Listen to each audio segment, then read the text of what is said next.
মাগুরা মোহাম্মদপুর উপজেলার শতবর্ষী ঐতিহ্যবাহী বরুলিয়া গ্রামীণ মেলা ও ঘোড়দৌড় প্রতিযোগিতা অনুষ্ঠিত হল আজ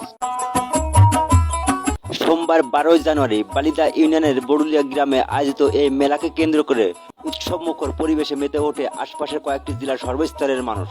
এতে গ্রাম বাংলার ঐতিহ্য, সংস্কৃতি ও বিনোদনের এক অনন্য মিলন মেলায় পরিণত হয় পুরো এলাকা। প্রতি বছর বাংলা পৌষ মাসের 28 তারিখে অনুষ্ঠিত হয় এই মেলা। দক্ষিণ পশ্চিমাঞ্চলের অন্যতম বৃহত্তম গ্রামীণ উৎসব হিসেবে পরিচিত।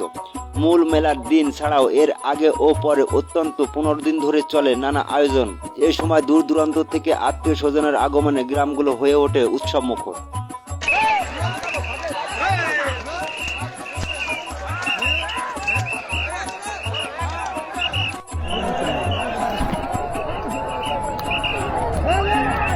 মেলাকে ঘিরে প্রায় 3 বর্গ কিলোমিটার এলাকা জুড়ে বসে নানা ধরনের দোকান ও স্টল। মাছ, মাংস, মিষ্টি, খাবারের দোকানের পাশাপাশি কাঠের ফার্নিচার, বাঁশ ও বেতের সামগ্রী।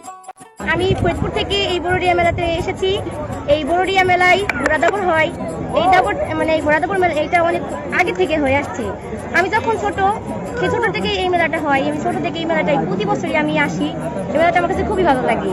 আর এই মেলাতে আমাদের পরিবারের প্রত্যেকেই আমরা আসি। এখানে আমার মেলা আসলে আমার খুব ভালো লাগে এবং আমার অনেক আনন্দ হয়। কি ভালো লাগছে এই মেলা? এই যে এরকম ঘোড়দৌড় হয়, তারপর অনেক বড় মেলা হয়, অনেকে আসে, সব আত্মীয় স্বজনের সাথেও দেখা হয়। আমরা যেরকম এই সময় ঈদে আমরা সবাই একসাথে দেখা না হলেও এই মেলায় সবার সাথে। শত বছরের বেশি সময় ধরে চলে আসা এই ঐতিহ্যবাহী মেলা গ্রাম বাংলার সংস্কৃতির একটি গুরুত্বপূর্ণ অংশ। প্রতি বছর আশপাশের কয়েক জেলা থেকে লাখো মানুষের আগমন ঘটে। সকলের সহযোগিতায় শান্তিপূর্ণ ও শৃঙ্খলাভাবে এবারও মেলা সম্পন্ন হয়েছে। ঘোড়দৌড় প্রতিযোগিতা শেষে বিজয়ীদের হাতে অতিথিরা পুরস্কার তুলে দেন। ঐতিহ্য, আনন্দ ও সামাজিক সম্পৃক্তির মিলন মেলায় পরিণত এই আনন্দ আয়োজন মানুষের মাঝে নতুন উদ্দীপনা সৃষ্টি করেছে।